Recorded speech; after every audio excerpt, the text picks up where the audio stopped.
Good afternoon. My name is Mariana Samostic. I'm a principal analyst at Omdia, specialized in smart home services. And today we are here to have this specific discussion panel. We're going to talk about partnerships in the smart home space and how important partnerships are. Very good. Let's take a seat.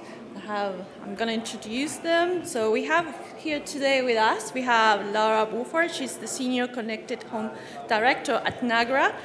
She's been working with several service providers and offering services around TV, IoT, and cybersecurity. We have also Livia Rosu. She's the President of the HomeGrid Forum and also working at MaxLinear.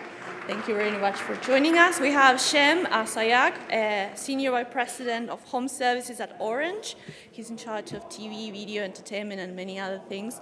He's going to be sharing us his view about the smart home. And finally, we have another important player in the market, Deutsche Telekom. We have Kai. Sorry about your. Kai is going to be sharing with us as well his view of Magenta Smart Home, and also we're going to be talking about interesting things related to the smart home space. So I wanted to start this conversation asking, why do you think it's important to talk about partnerships these days?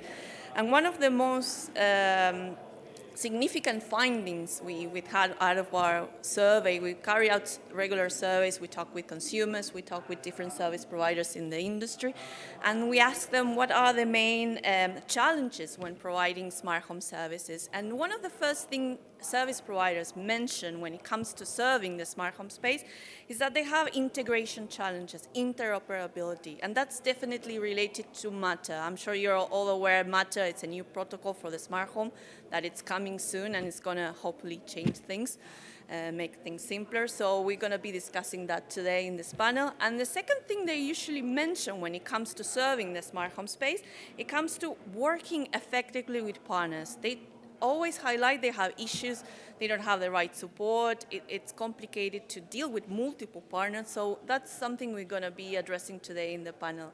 So thank you very much for joining me on this. I want to set up a context to see your view on and how do you see the smart home at present. That's the main part of this question. And attached to this question of the current state of the market, if you think that, and considering that there are already dominant players such as Amazon and Google, if you think telcos have a right to play in this industry. So I'm going to start with you, Laura, and what you think about the current state of the market when it comes to the smart home. If you have the mic there, yeah, you can share that. Great. Yeah, I have. It should be working? No? The other one? Yeah, one it's working, yes. Very good. So how do you see the market these days? So is this working now? Yes. Okay.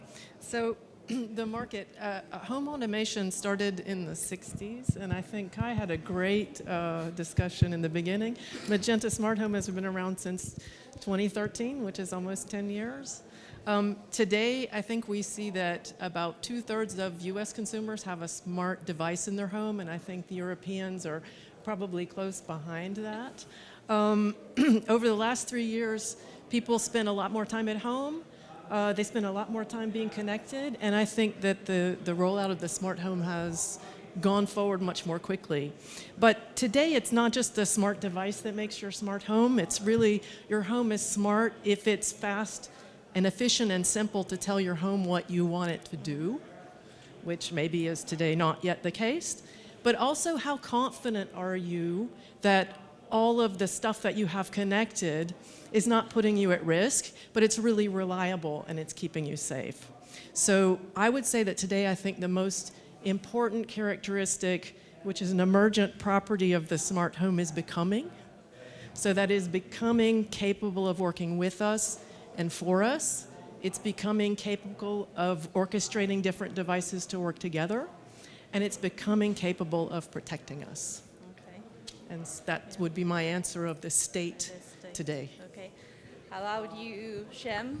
What do you think, especially about the role of telcos there? Actually, I'm not sure I like very much the expression smart home, because I don't think it makes a lot of sense to use that. I think we should at least speak about the connected home and then services on top of that. So I do think that the expectation of people, of consumers, have really changed over the past 3 or 4 years.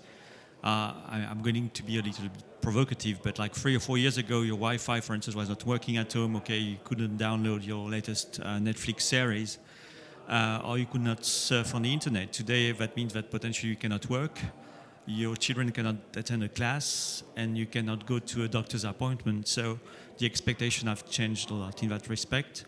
And people do expect from us as a telco to have very reliable, secure connectivity, which means the bandwidth, latency, reliability, making sure that their data is secure and they have really coverage everywhere. So these are the basic expectations. And then on top of that, they expect a number of services to be provided. May the services be developed and deployed by us or by third parties and partners. And then we get into the question, how can we attract partners as a telco?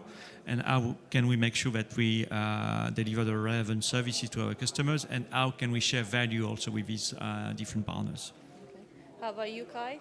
How about you? What do you think? Yeah. Telcos? So mic working or do I need?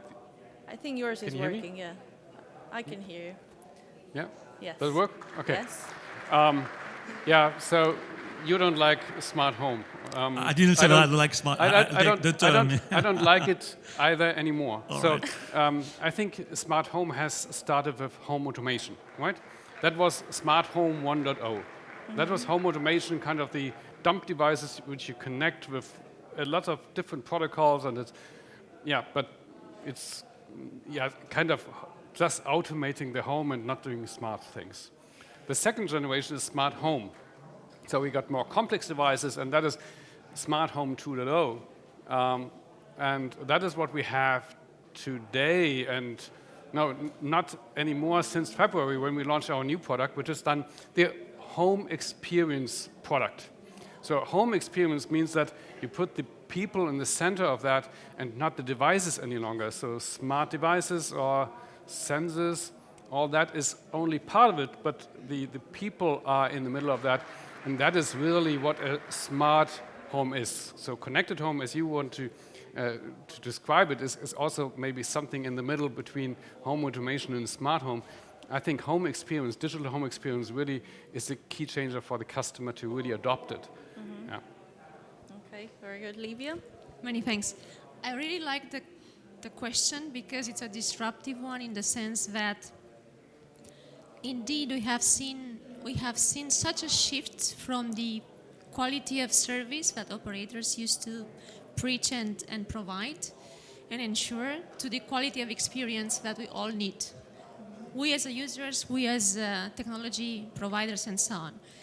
We used to measure the quality of service in broadband performance, in the speed of downloading, uploading, and several multi-streaming quality. But actually during the COVID times, and it's one of the, I would say, positive side effects of the COVID waves during challenging times that provided us with the understanding that happiness actually comes from the lack of frustration at all levels.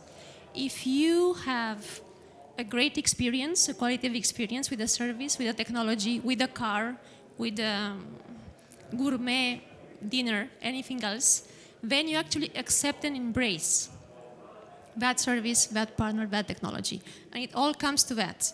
Of course, as Laura said, security is part of the picture because we want ourselves to feel secure, protected, to have a topology discovery of our devices connected inside the home and who can actually get access to our home connectivity. So that's major.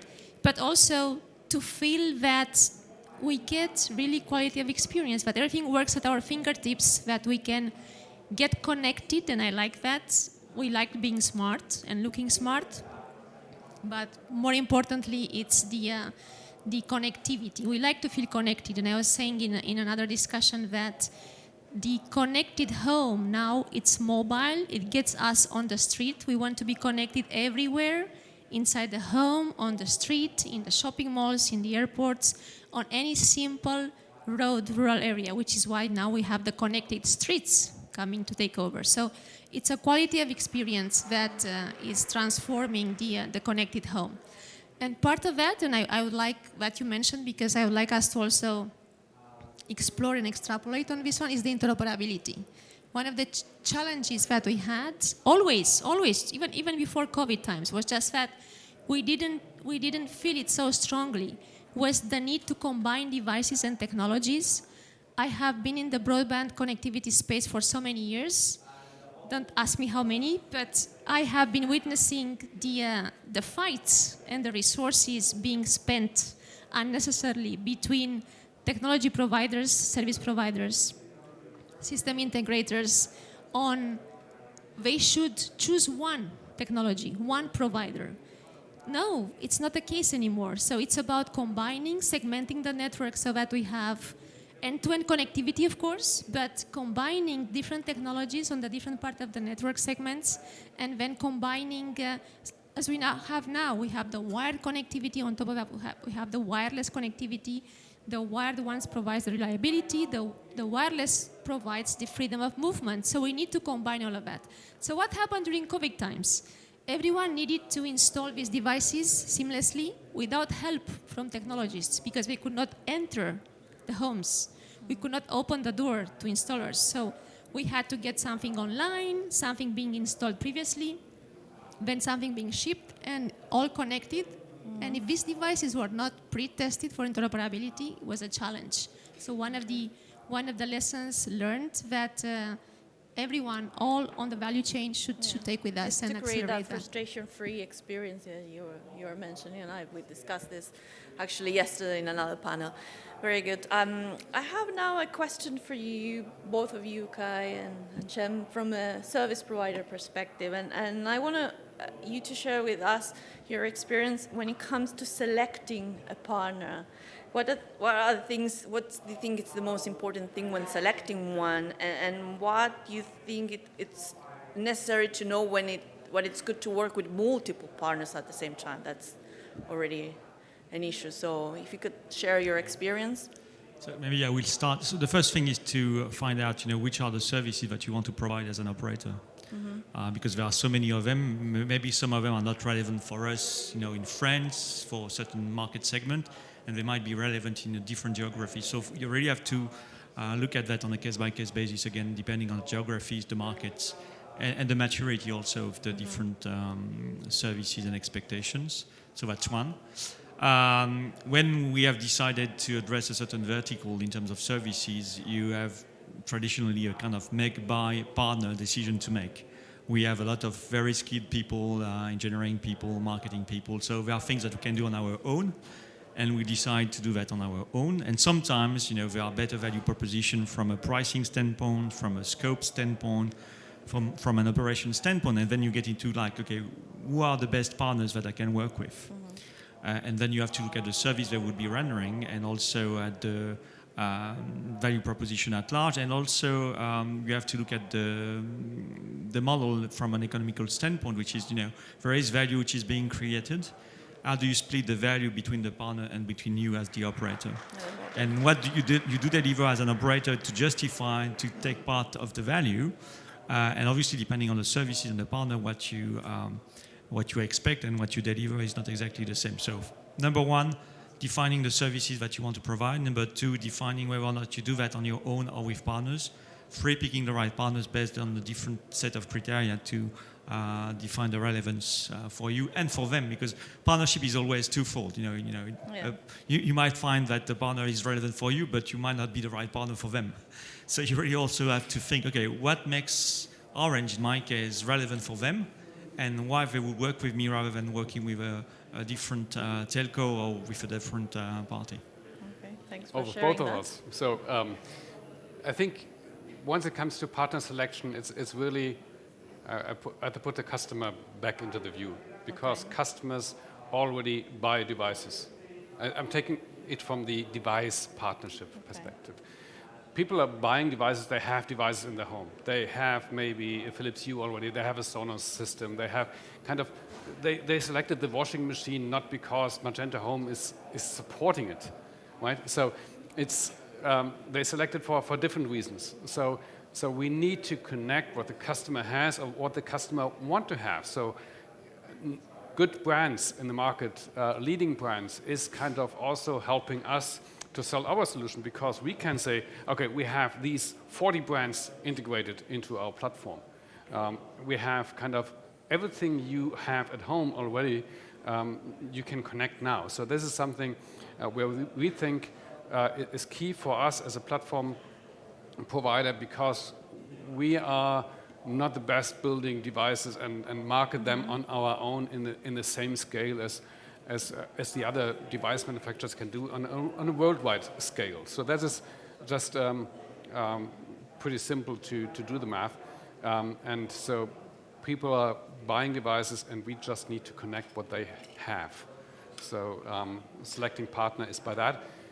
One thing I would like to add at the moment, when we select a partner, we really want to have a close relationship with that partner. So it's not only that we decide we are going to integrate device X epsilon from brand ABC, whatever, but we are going to talk to ABC and how to make the proposition.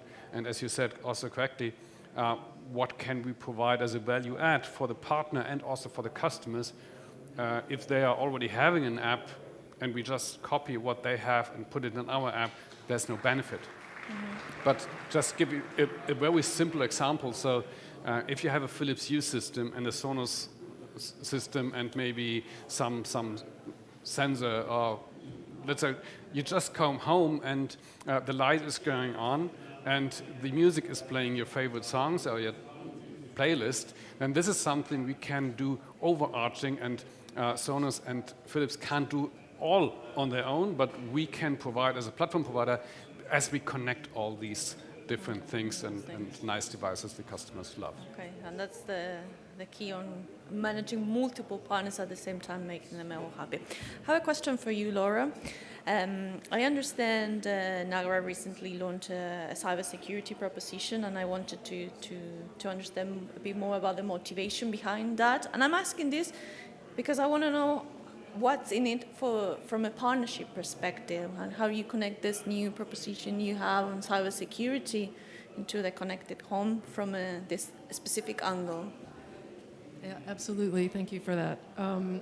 So at Nagra, we believe that consumers desire and deserve devices that have high quality built-in security. We think that it's a concern that they have to make sure that the things that they connect to their home don't put them at risk.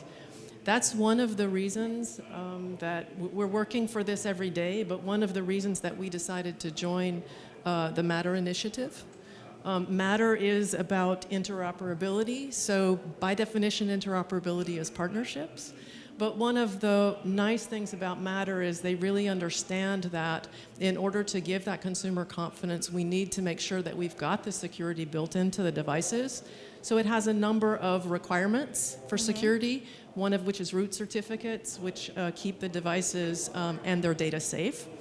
And this is something that Nagra has been doing since the 1990s, which is securing. We've been doing this in the video service provider and content service provider industry, that is securing devices that are in consumer homes. Today we secure over 500 million devices like connected set-top boxes, keeping them safe over their life cycle. And we have in fact developed, as a result of that, tools that allow the manufacturers of these devices, who will be our partners, to understand how they can effectively use these certificates within their devices, design the devices securely, build them securely, operate them, and keep them safe over time. And until that point, it's going to take a while, because there's lots of different types of devices. Different manufacturers have the ability to, and the incentive perhaps, to build the security into their devices in different ways. And so until we get to that perfect state where all devices are perfectly secure, then there's a lot of opportunity for companies to protect consumers, protect, in many cases, the risk that they may be not even aware that they're exposing themselves to from data leaks, fraud, maybe risky internet behavior online, or maybe poor choices in the device that they decided to purchase that wasn't secured correctly.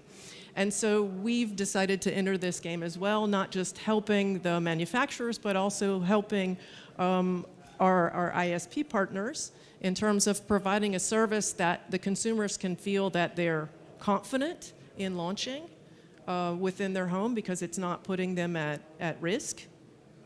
And we're flipping the story because although consumers care about security, a smart home really isn't about peppering you with facts of things that you don't really know what to do with because it's complicated enough, right? It needs to be something that goes behind the scenes and puts the emphasis on letting the consumer, putting you in control of your experience. And that's all about giving consumers easy choices. That's all about working with partners to make sure that the home itself is customized and running the way you want. And that's really what we focus on.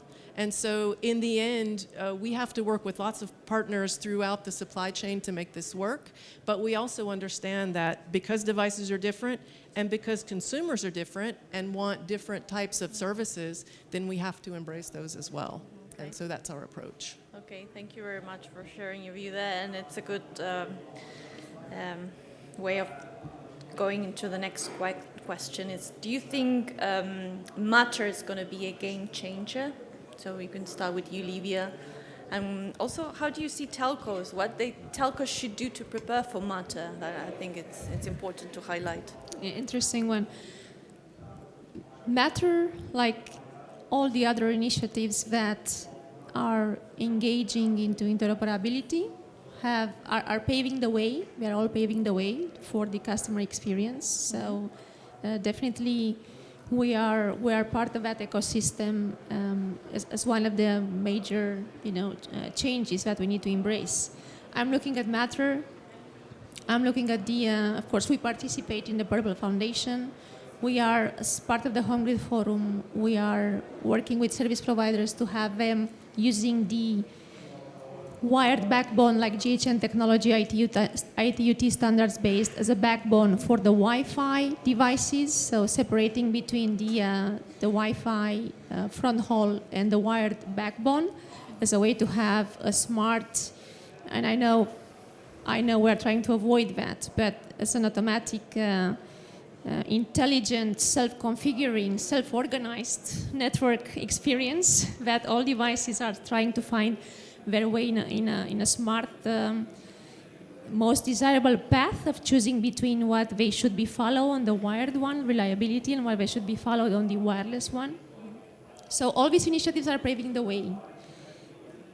The fastest way to work on this is to have everyone open to collaboration, because as silicon vendor provider on Max Senior side, as the HomeGrid Forum community, which is made of 40 plus service providers and silicon vendors and system integrators and manufacturers, we are all looking at the different initiatives. So of course, not everybody can be member of any organization. So that's a challenge for everyone. So the way to accelerate this is to have partnerships, not just between service providers and system vendors, but also between the different fora and consortia, between the alliances that are working on this. So, of course, Matter, Purple Foundation, HomeGrid Forum, Broadband Forum, we're all looking at different aspects of the connectivity, at the interoperability, at the certification, how to connect all this in a smart way, but not smart of the intelligent, but in the seamlessness, in the easiest way possible for the users, so that they can have, as Laura said, secure connectivity, above all connectivity, but control. Okay. Control. What we have seen on the HomeGrid Forum side with the GHN connectivity was a need to have partnership between service providers and electric utilities, for example, which is something completely disruptive, I would say, because we're two different words, right? It's bridging a gap between service providers as the way we used to know them on the operator telco side, and then electric utilities, who have a very different life cycle, longer life cycle. So they install smart meters, they validate the smart meters, and then they keep the smart meters there or the automatic metering infrastructure for 10 years maybe, or 20 years in place, right? It's a very long process for replacing them. The users now in their homes, they need to control that. How they can control the telco services something that belongs to the electric utility only through partnership. So the power consumption, the daily real way to real communication, two-way communication, so that not just the electric utility providing the bill at the end of the month, but using the services, the great services of the service providers to actually have that communication with the meters, with the smart meters, with the power consumption, water consumption, that only can be done through the interoperability of all devices. And service providers have the key role to play.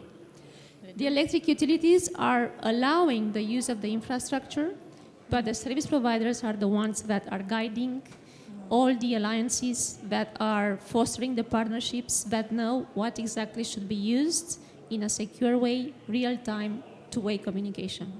Okay, very good. Shem? So you back to your comment, hopefully our fiber is going to be there for the next 20 or 30 years, because I'm not sure my finance guy would be happy to know that it's not a long-lasting investment. But back to your question, Marianne, I think I'd like to put it that way, and going back to the user experience. I mean, when someone has a Wi-Fi device, you just press something on the screen and it works. And today, I would say that the connected home and the smart home experience is not like that. It's a little bit more complicated, and sometimes it's simply not working. Mm-hmm. And I think part of the disappointment about, okay, it's not taking off as we would have been expecting is directly related to that, which is the experience for the user is not that great. It's complicated. And we do believe that a standard like Matter is going to solve the problem, hopefully, which means that, as you said, being able really to work between different partners and companies and having the same vision, which is at the end of the day, deliver something which is relevant for the end consumer, which is going to drive business. Because I think part of the problem was that everybody was trying to optimize its own business. Like, I'm selling bulbs, like connected bulbs. I'm trying to optimize that, and I'm selling connected plugs. I'm trying to optimize that. But each of the kind of local optimums was not creating a global optimum, which was really the market taking off. So I think Matter in that respect can be really a game changer, because we see very strong support from the GAFAs, vendors like Samsung, operators like us. We are a member of the CSA Alliance, and hopefully we will deliver this promise, which at the end of the day is going to create a business for all of us, and also deliver a real good experience to the end user, which is going really to be critical to see the expectation moving to the next level. Yeah, hopefully. How about you, Kai? What do you think? Yeah. So is Matter a game changer? Yes. Is it the first one standard which tries to solve the problem? No. Yeah. But now it's, as I said also earlier, it's too big to fail. So with Apple, Google, and Amazon, and the Play, and kind of all the fuss which is making around that, so it's not going to fail. It will be a success now. I strongly believe that. So why is it different? Yeah, for also the standard is driven in a way that really is looking at to make it easier also for the customer, not only for the device manufacturers, not only for the platform providers, but also for the customers. And that is key also for the success. So it must not be more complicated as today. Mm-hmm. And it is too complicated today, and not every device is behaving the same, and hopefully this is going to resolve it a little bit. Is it already delivering that in version 1.0? We will see. So maybe not. I think there are still some things we are working on, we need to work on, and we are doing, even together with Friends of Orange, in some of the working groups and Tiger teams, and fixing some of the problems we still have in there. So there's still a way to go, but yeah, it will simplify, hopefully, the whole integration of new devices, as there's a standard way of doing it. It will help the customer to understand it better and not to have use Zigbee or Z-Wave or DEC-ULE, or should my lamps run with Bluetooth or Wi-Fi? So, but really giving a choice and a guidance for the end customer as well. So that's, I think, important for that. Let's hope that. And the next question is related to the future of the smart home, and what's your vision? What do you think is going to happen in the connected home in the next 5, 10 years? How do you envision that, Laura, for example? Well, I think that's a question that we all should think really carefully about. Today, a home is smart because we have smart devices connected. Maybe not in 5 years. I mean, Matter is here to help us get these devices all working together and help make them secure. But if we think about really where would this be going, in the future, maybe it's not Alexa that makes your home smart, that you have it. Maybe your home itself is just built to be smart. So your home itself is doing the sensing, is correlating the data from the different parts of itself, and is actually able to make those decisions about how to best make you more comfortable, how to not allow you to have to, or require you to have to spend a lot of time setting up, organizing, figuring it. But just figure it out, and how to make you more comfortable and how to keep you more safe. And so I think that that's where this is going. And I will say, just to maybe throw some ice water over everything, Matter is, I think, wonderful and is going to really propel this forward. Is why we decided to join, and we think that this is the right path. But I think we have to think about the fact that we're in a phase, and we're going to always keep evolving to another phase. And that phase will be, it's all about what's built into the home, and it's also about the things that come into contact with the home, like your car, and leave the home and go with you. And so I would say probably the biggest insight that I got from Kai's talk earlier was that it's about people. Okay. So I think that it's going to be the smart home is going to become more about people and more about that experience, and making that easy and seamless and customized for people, and less about the stuff, and less about what it can do and how it works, but more about that experience. Or maybe people will just decide to connect less and just get more satisfaction out of doing it themselves. To unplug themselves, yes. Well, actually, what you just said, I think, is very important, which is about giving the ability for people to be in control. If they don't want to be connected, they should have the option not to be connected. If they want a certain level of connectivity or AI in their home, they should be able to set the right level for them, which might be different from my neighbor.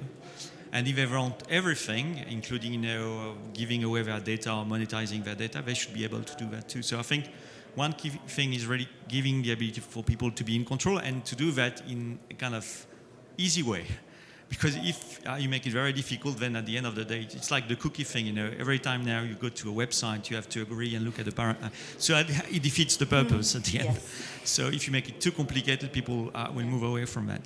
So I don't know what it would be in 5 or 10 years, but if I go back to my example about Wi-Fi, we could use the same analogy with electricity, which means that when you plug a device, your expectation is that it's going to work. So anytime you plug a device which requires connectivity and some intelligence, it's going to work. And you don't really know how and why, but it's going to work. So I think this is the kind of vision that we should have, but again, with the ability for people to kind of step back and say, okay, this is nice, but I don't want that for different reasons, and maybe I will come back to it later, but at least today or for the next 2 months, I don't want that. Okay, thank you very much, all of you, for sharing your view, and thank you very much for joining us today. We're going to move to the next panel. We are running out of time, so again, thank you very much, and big applause to all of you.